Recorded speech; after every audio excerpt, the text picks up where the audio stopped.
Welcome to Vegas Circle Podcast with your hosts, Paki and Chris. We are people who are passionate about business, success, and culture, and this is our platform to showcase people in our city who make it happen. On today's podcast, we're going to be exploring the journey of breaking free from the nightlife industry to pursue strategic investments and cultivating a thriving family life. Welcome to the Circle entrepreneur investor, Ace Pacheco. You got to say it the right way. Yeah.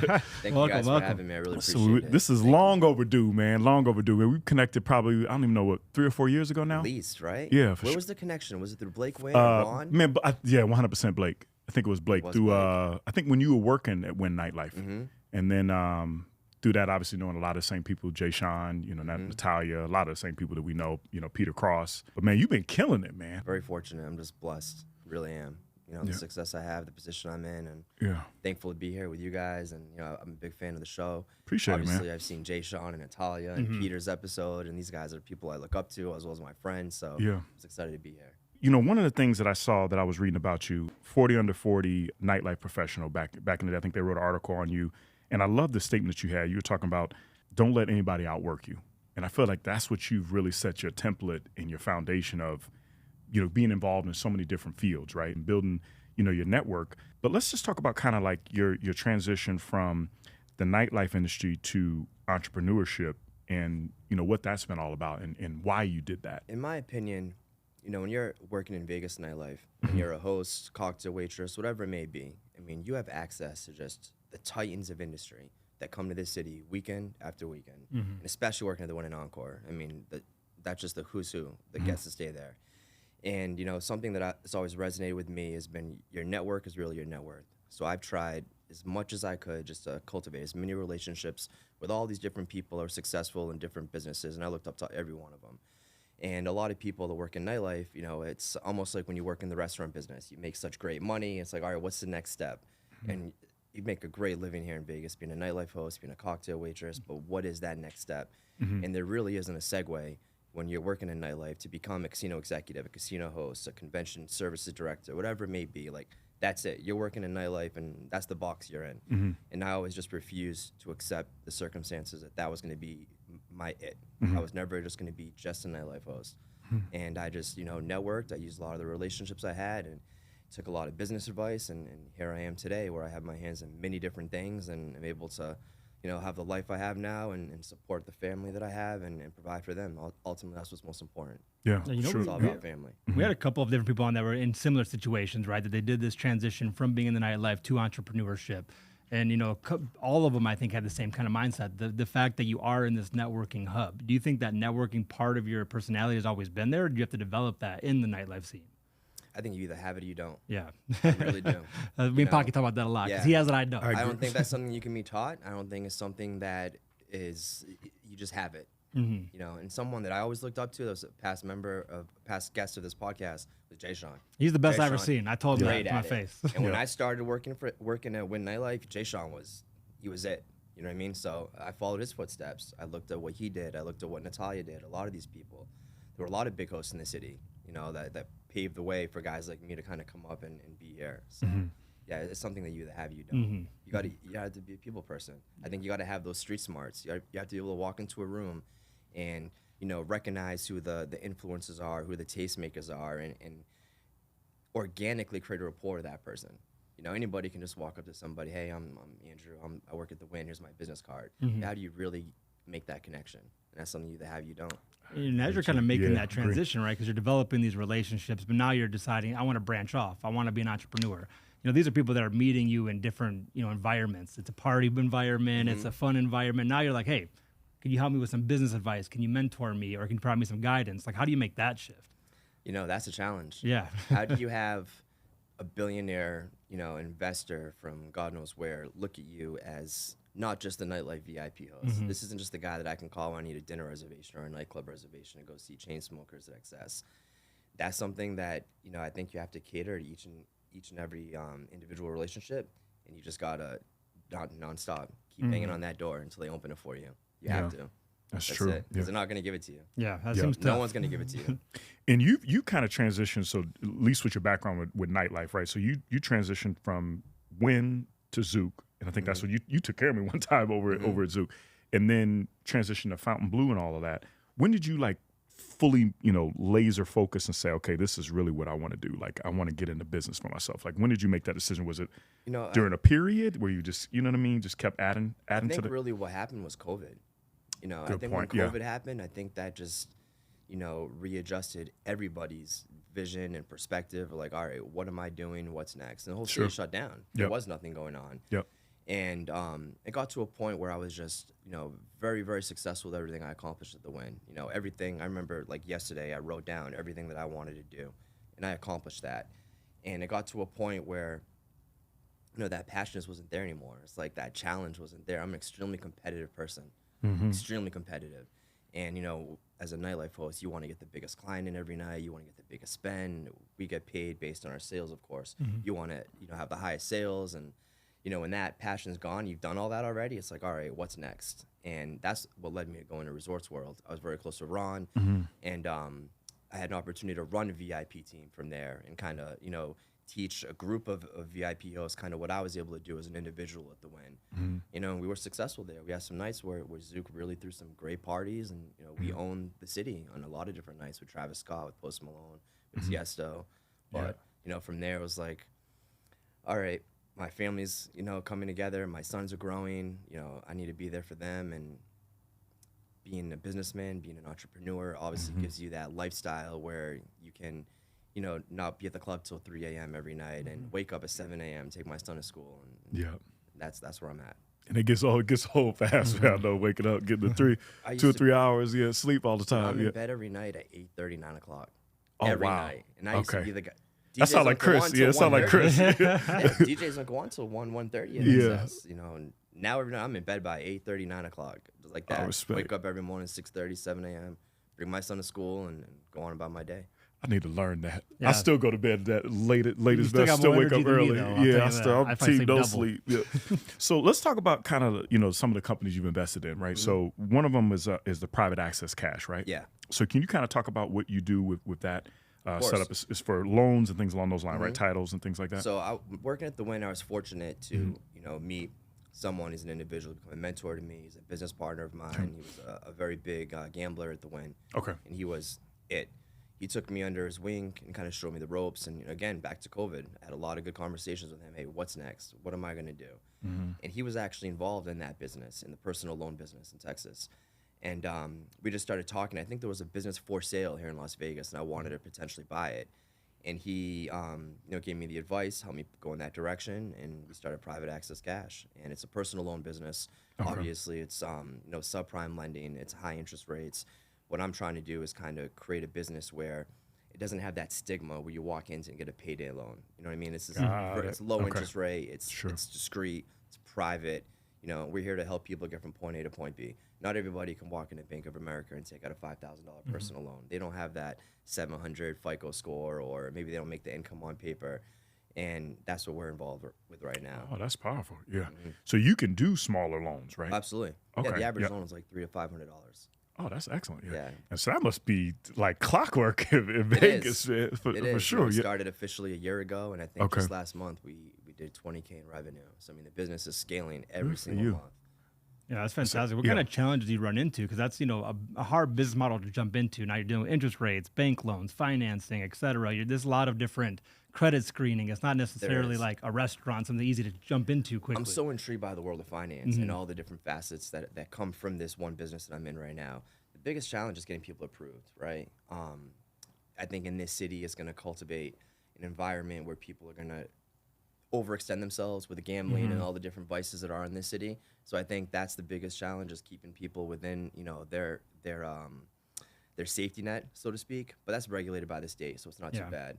And of course, there's a default, it's like a 20% default rate and things like that. But it's just a one small step into multiple businesses. I look at a business like Dollar Loan Center. He has 60 different locations, I think, throughout the entire state. I mean, imagine the revenue 60? That guy does. Yeah. And he's branded himself very well. Marketing. Don't be broke.com. Yeah, for sure. That's a good one. So how do you guys market yourself? Like, how do people know about it? Is it mainly online? Do you guys like a brick and mortar, or how do you go? brick and mortar store. Tropicana, you do? Okay. 215. Oh, okay. I got a billboard I just drove by on the way here. Oh, okay. 215. That was a nice investment.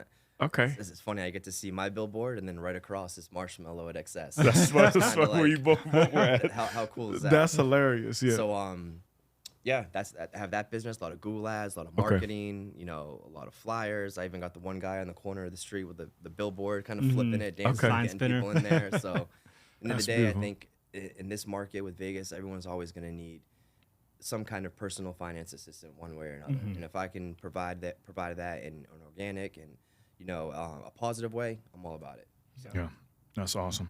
And so you branched out with multiple things. The jewelry too, I know, is a big thing, right? So you got involved. Is it XS? XL Jewelers. Yeah, my boy Michael. I'm a director of sales with XL Jewelers. Okay, so you guys handle a lot of the luxury stuff. Okay, jewelry, watches, Birkin bags. Chanel bags. Anything. Stop talking about the Birkin bags. My wife said over here. Yeah, but that's what you guys have there. Yeah, okay, absolutely. So when I've always been an enthusiast for high end watches and Rolexes and things like that. And I remember when I was a nightlife host and you would meet someone for the first time, like first impression's everything. Just the first time you meet somebody, you see the watch on the wrist. Or what kind of watch is it? A Rolex, is it a Patek Philippe, AP? And that's kind of what started that passion for that market. And help people get their first watch, help people get different pieces of jewelry and Birkins and things like that. It's, I like the high-end items, stuff. Of course. I get it, yeah. Talk about, like, the investing, right? Because art, obviously we were talking about art earlier with, the giants like Alicia Keys and Swiss Beats, but do people really buy, watches for specifically investment because they can the resale value is unreal?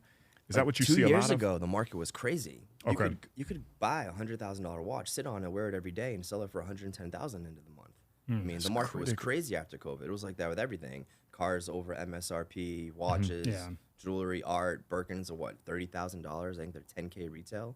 Wow. So now, absolutely, you can definitely buy. Now is a buyer's market for sure because everything has come down like everything else. So you can definitely buy a collection of watches, sit on them, and almost, I think I saw a stat somewhere where watches have outperformed the S&P 500 over the past like 10 years. Oh, wow. I saw that somewhere. I think I saw it on TikTok. Oh, wow. That's unreal. Yeah. Are you seeing it like become, harder and harder to sell these higher end watches? Like now that it is kind of starting to come down and maybe, the people that are wealthy are kind of holding cash a little bit longer, not splurging on some of these ancillary, show That's a items? very good point, especially with everything going on in the world right now. I think people are starting to buckle down a little bit. We still see a lot of the high net worth individuals buying very, very expensive items. You can't walk into the Rolex store, Crystals, or a Patek Philippe store, or even a Richard Mille store and just buy a watch. It's hard. A lot of these watches are discontinued. A lot of these items are very, very hard to get. And if we have that access to certain high end items and make it easy, I think the right people are going to buy it still. And is that the business model? You buy it from somebody trying to offload it, and then obviously find another seller for that item, like that maybe you have a waiting list for. Or it is a secondary market. I'm not a fan of, I think these how do I word this? I think like the gray market dealers almost have like a stigma against some of them, and I'm not a fan of people who will misrepresent themselves to have a relationship with an authorized dealer with Rolex or Patek Philippe to purchase an item and turn around and flip it. I've never been a fan of that. Yeah. But I think there are people that, have certain items and they need to unload them for whatever it may be, and you need to sell it somewhere. So that's how we acquire our items. Absolutely. And it's kind of like, it's like a lot of sourcing because it seems like there may be a person looking for a specific watch, right? And maybe they can't access this watch. Now you have to go and source that watch for a specific buyer. There's WhatsApp chats and there's Facebook groups and, calls for certain watches, and really connected with some dealers out in New York and Miami, of course. So, that's a life I need to learn because I don't know anything about that. It's That's fun. all I foreign to love me. it. It's fun. Yeah, I keep seeing more. So how is it like tracked? Like you get these high-end $100,000 watches, $200,000. Like how do they do the whole setup? Is it's a code or how? I mean, how do you know that it's real? I guess is the best. Oh, like best how is it a real, like authenticated? And there's a reason why I'm asking that. Yeah, I'm gonna tell you it's all what. about reputation. So a really well-known dealer that I respect, he always says that you don't actually buy the watch, you buy for the dealer. You're buying the dealer. It's all about reputation. A lot of people will co-sign for you and vouch for you. And I've never had an issue when it comes to that, as long as you're dealing with reputable people. God, so that's the and I'm not trying to make fun of Rick Ross, but they're talking about Rick Ross. I don't know if you recently in the news. Yeah, of course, that's true. That is true. So that was a fake watch or a replica? So here's the how watch? it is, right? It's not an authentic factory Patek Philippe watch. I think it was the AP or was it Patek Philippe? It was the green emerald watch. Yeah, I think it was AP. Yeah. The watch is not made by AP. That watch is, okay. it's a shell of AP, and it's a shell of a watch, and a dealer or a high-end jeweler will make that custom. It's still an expensive item. It's still amazing, but it's not an not the $3 million factory. that you would really pay for. Okay. It's not watch is not worth $3 million. Absolutely not. But I heard it was like 20 grand, and I was like, what? That's what these rappers are dealing with, like these bust down day-date Rolexes and things like that, and bust down Cartier watches. They're not authentic. Save your money, go buy yourself a $10,000, $12,000 Submariner factory Rolex. No diamonds, no nothing. That's what you need. That's going to hold its value forever. Yeah, that's what I heard. You're Yeah, good. That's a great investment piece. You don't want to buy the $5,000, $10,000 Cartier watch that a dealer's putting, lab-grown diamonds all over, and it's great and it's flashy and it looks great, but it's not classy. Okay. It's not authentic. It's not what you I'm glad you said the dealer timeless. part. Like, it's timeless. Yeah, Rolex Absolutely. is a timeless piece. Exactly. But I'm glad you said that the dealer is the most important. I'm glad you're saying that. And that's what I was trying to, to educate our listeners too, if people that are looking, because different people are looking for different things to invest in that hold value. And these Birkin bags, I'm understanding too, that are holding their value also. So Yeah. There's a gentleman in town that would be great for this podcast. His name's Okay. Michael Mack. I don't He think I owns know him. Mack's Pawn and Jewelry. Yeah, I've seen Max Pond. Yes. I think he has the second biggest collection of Birkins in the world. Oh my wow. goodness. Yeah. Yeah. He'd be great for this episode. And the bags are just ridiculous. You know how much Birkins go for? No, It's unreal. Yeah, $25,000, $30,000. Damn, really? That They're much for a popular. bag? Yeah. Yeah, I don't know about Florida, I it. think, got some of his like $100,000. So Mother's Day's coming around the corner. Too. yeah, let's stop this conversation down, man. But so then you also got Daydream Experience, right? Is that another business that you guys are kind of orchestrating between? Is it the New York market, Miami market, and the Vegas So market? that's owned by a gentleman named Brian Lee. Okay. Really, really successful VIP host here in Vegas. Worked at Marquee. That's where he really came up. Oh yeah. And he came out and he created his own independent hosting company. In my opinion, he has the best independent company in That Vegas says a lot. history. That says a lot, Ace. Okay. Brian, he's Okay. legitimate. Okay. And, he's killing it. He has connections all over the world. And he's creating, anybody can go ahead and book a nightlife table at Live in Miami or 11 or XS, whatever it may be. But he really goes above and beyond from the moment, that customer or guest arrives to they leave. He has everything set up. Yachts, dinners, nightclubs, shows, whatever it may be. So obviously I'm not working specifically for a nightclub anymore. So I still have, a lot of high-end Network, clientele that I want to take care of whenever they come to Vegas. So I partnered up with Brian and, I work with him directly.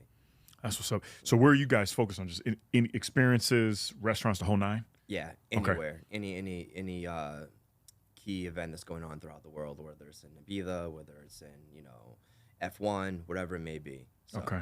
Down here on the ground, we don't get to see a lot of this high-end experience. How many people are legitimately doing this on a consistent basis? Is it like 5 a night, 50 a night, 10,000 a night? Like, well, what is like that real number of people who could really afford to do these type of things? Like you see doing it consistently. Every weekend. Really? Wow. There was a gentleman this past weekend that just spent $400,000 at a nightclub. Damn, must be nice. At a day club, $400,000. Jeez. It happens all the time. That's unreal. That's why you never know who you're dealing with. It's best to just respect everybody. The best That's way. what I would tell all the young VIP hosts I worked with at the Wynn. All of them. You never know who's going to walk to that front door. You never know who you're speaking to. Don't judge somebody how they look. This person is a CEO of a meat processing company in Nebraska, and he's worth $100 million, and you'll never know. Yeah. And It's they like stay that below every the weekend in radar, and they Vegas. stay below the radar for a reason. Yeah, that's unreal. Absolutely. Yeah. What do you see happening in Vegas now? Because, I mean, the growth has been unreal, right? And especially the next 5 to 7 years. Do you continue to see, more, clubs and things like that opening up, more lounges and things like that? Like, what do you see happening? I was so excited to be on this podcast to answer that question right there, because I can really just keep it 100. Yeah, I want to know. And I don't have any political affiliations or anything like that. Like, I don't have to keep it corporate anymore. Yeah, that's why I'm asking you. Yeah, I know you're I gonna was give it to really me real. excited for this podcast. Okay. In my opinion, I think outside of Wynn Nightlife, there's a lot of mediocrity in nightlife in Vegas. I think a lot of everything is going towards, restaurants, supper clubs, lounges, things like Delilah. I think a lot more people will have a better experience in Delilah, having a high-end dinner and being there the entire night, rather than going to a nightclub and spending $10,000-$20,000. I can't disagree with you, man. 2 hours, Yeah. I think where the city's going is, the city's going in a great direction. Where we're going with the Raiders, obviously, put us on the map. Aces, Oakland A's are coming. Basketball team will be here eventually. I mean, imagine being in New York or Boston 30 years ago. I think that's where Vegas is right now. And I think there's going to be so much opportunity in everything outside of nightlife and outside of hospitality and just in general. Yeah. It was a great time to be a young executive in Vegas. Yep. Absolutely. I'm glad you're saying that. I'm sorry to cut you off. Like you said Boston, right? Like Boston Harbor, right? What they've done to the Boston Harbor, I was just there a few weeks ago, and it's freaking awesome. Like the supper clubs and everything on the water. And I'm glad you said it because that's what my wife and I like doing. We love going to these, like the Delilahs and the nice high-end restaurants, and now they're having DJs and stuff at all these spots. And you have a vibe like a lounge while you're eating, which I absolutely love. Yeah. So shout out to Ed and Joe Kane and all those guys, Big Man Entertainment Group, and Randy Greenstein. Yep, you know all those the guys are in cats. Seaport. Yeah, Yeah, those guys are killing. I love what they're doing. I got my out there. start with those guys. I opened up a restaurant for them in Boston. Did you really? Years ago, Red Lantern. Okay, that's what's up. Okay, yeah, we're gonna talk. We'll keep it on Vegas, but shout out to Boston because I love what they're doing because just seeing the high end and you see the luck, like you were just saying, like how Wynn, you can tell when you walk in the Wynn, you see the details and you feel the luxury of there and the vibe there.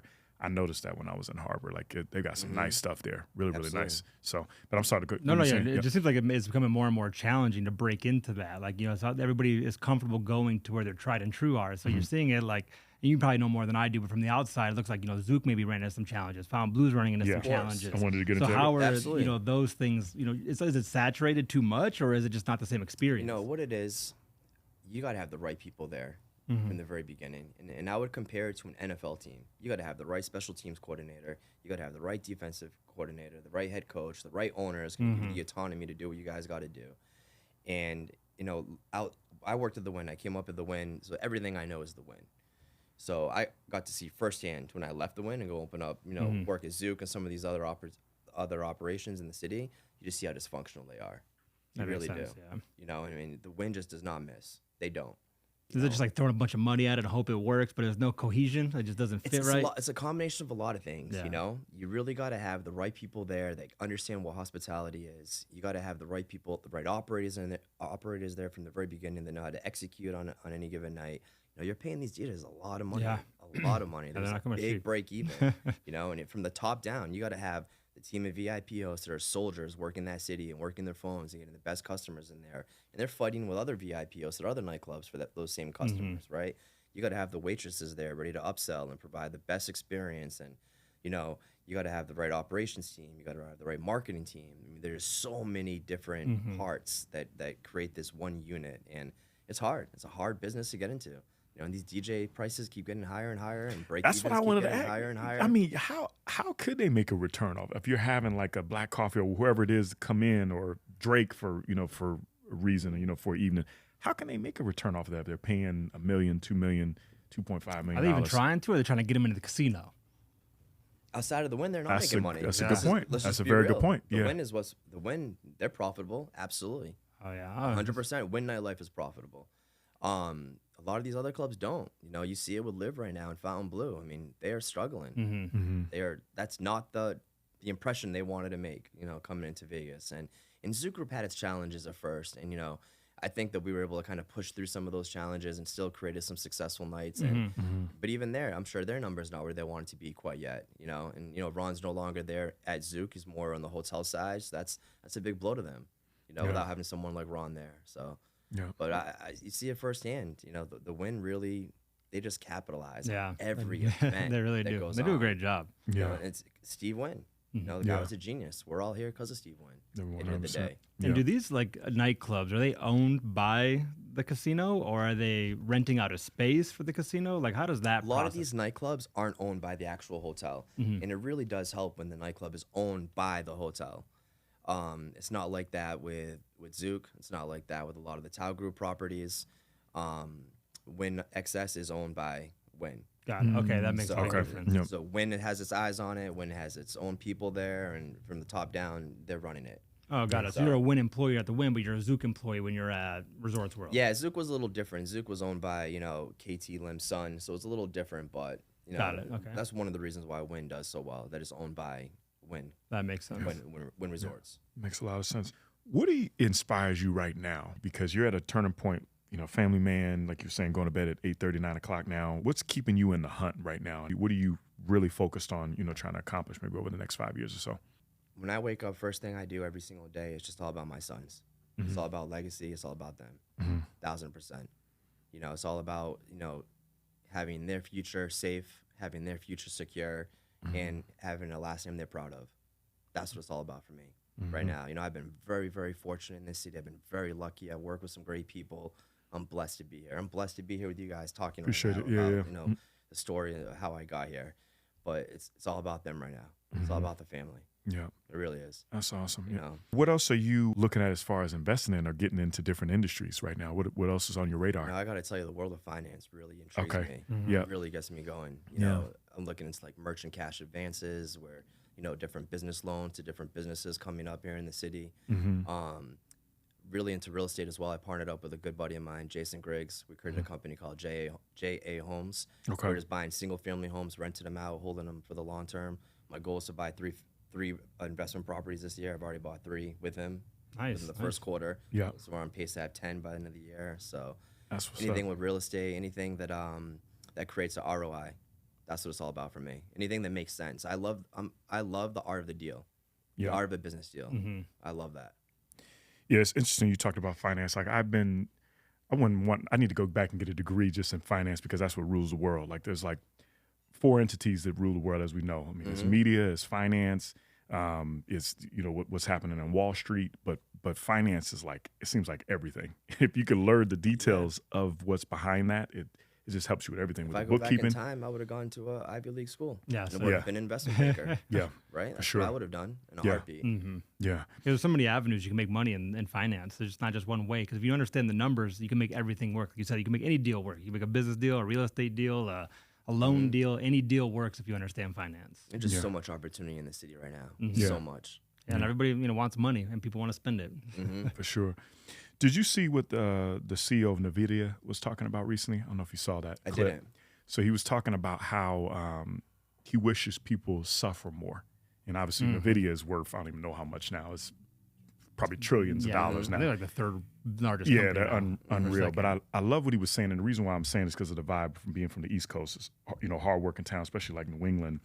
And I love what he was saying, especially I've got 2 boys just like yourself, is he was talking about suffering. And he hopes people really go through that because that's what makes you like literally takes you to the next level of suffering and learning what that suffering's about. And that resilience basically matters. So if you get a chance, check out his little speech that he just did recently. I Man, couldn't agree with him more. Yeah, it's powerful. It's super powerful. But so mentorship is very important to me, right? And I know you talked a lot about some of your mentors. You know, obviously us being Vegas Circle. Who's in your circle that's speaking in your life now that's kind of helping you and guiding you, you know, going in the right direction? I'll keep him unanimous for the sake of this podcast. But he's somebody who's a billionaire. Okay. And, you know, he's been very, very successful with his companies that he's created from the ground up. He's in the oil business in Texas. Oh, okay. West Excellent. Texas. Okay. You know, and he's sold, I think, 2 or 3 different companies now for well over, you know, $1 billion. Oh, wow. And he's like 41 years old. Jeez. Damn. Okay. So, I mean, any advice when it comes to business or life or anything, I go to him for. You know, there's a relationship I was able to have from the Wynn. Yeah, that's what's fantastic. up. Yeah. Okay. What's one nugget that he shared with you? Again, don't let anyone outwork you. Okay. Don't let anyone ever outwork you. Yeah. You know, that's my number one, you know, mantra. Yeah. Someone out there is outworking you. Someone out there is younger, hungrier, broker, and they're coming. Yeah, for real. I love that. Love that. What else is a business advice you could kind of leave, you know, our listeners out on is, you know, maybe they're thinking about starting their own business. You know, what's one nugget that you could share with them just from your perspective? Someone I always looked up to help get my start at the Wynn was Sean Christie. He was on a podcast not too long ago, maybe a few years ago, and he said something that always really resonated with me. He said, starve the ego and feed the soul. And you just got to check the ego at the door. And I've been guilty of it. You know, and, you know, a little bit of success, it's easy to get complacent and get a little bit of ego and, you know, take your foot off the gas just a little bit. You just can never stop. I agree. I did want to ask you about what family means to you, man, because I know you touched on that a little bit. I know me and you talked a lot about family a little bit, but just for, you know, young parents out there, right? Like all of us have got kids at the table and we all struggle with different things. We're all trying to work to try to make sure we manage our time a lot better. But what's something that you're doing to kind of manage your time and trying to make sure that the home is still home and your energy is good there, but you're still involved in so many different things? What's one tip you could share for somebody on that? You know, I think growing up, I saw my father struggle. Okay. I saw my family struggle. You know, I remember what it was like to go to church on a Sunday morning and, you know, sit down in the aisle and see other families come in, you know, better dressed than us. Yep. And, you know, and even almost look down on us in some ways. That's something I never told anybody. Mm-hmm. And that's something that's always kind of been my fire. Like, I'm not going to let anyone judge me. I'm going to earn my respect. Yep. You know, and I think that I come from a long line of many different people that men whose last name didn't necessarily open doors. And they did what they had to do to make sure that last name opened doors. You better believe, you know, my sons, when they get older, their last name will open doors. That's what's up. And, you know, I just try to be present as much as possible. You got to be present. You know, it's hard to have that phone on you, texting, emailing, scrolling, every little thing that you can do. Put that phone away. And, you know, you got to be present. You got to have that family life that's secure. You got to have that family life that's about love. Yeah. And, you know, I'm blessed to have, you know, a wife with Amalia that provides that. Yeah. So I love it because you really speaking the truth. Like when we were talking on the phone a couple weeks back, right? We were setting up our time for both of our kids to be asleep. We were talking, you know what I mean, after that, man. So I'm glad you brought that up, man, is putting the phone down. We talk about it all the time at home, man. Like when we're eating, look, put the phone down, man, or we're out to eat, you know, let's stop for a second and let's enjoy this. And it's hard because my number one trait is, you know, my motivation. I'm always so driven, right? I want to go. I don't want to miss out on anything. But sometimes you just got to stop. And like even this trip to Disney yesterday, like I needed that. Yeah. Just to stop, smell the roses, and just be like, look around you, like you're doing good. Yeah. You know, you can relax for a little bit. That's powerful. That's awesome, man. We always ask all our guests. I know you probably got some gems too from all the places you've been to, but what's one restaurant you can give us a gem of yours that you like that you can recommend in Vegas? It's so cliche, and I hate to say it, but it's Carbone.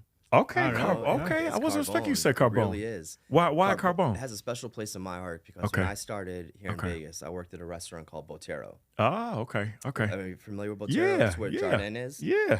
That was a steakhouse. Botero was one of our favorite spots before. We used to go there all the time. I was mad when they closed that. Yeah, Botero was fun. But what they were trying to do was create beautiful. that vibe dining, like SDK and things like that. Yep. When I first moved here, it was a struggle. Like I couldn't get a job anywhere. Okay. And I was very, very lucky that I was able to get a job at Botero lunch. So when my background's in hospitality, so I was a waiter, I was a server. Okay. So when you come in Vegas, you want to work in, you know, the fine dining restaurants, you want to get in the union, you want to make $100,000 a year, you're set. I mean, there's no other place in the world that you want to work other than Vegas when you're in the hospitality industry. Yep. I couldn't get a job anywhere for whatever reason. You know, I would go into these meetings, suited up, you know, I got this.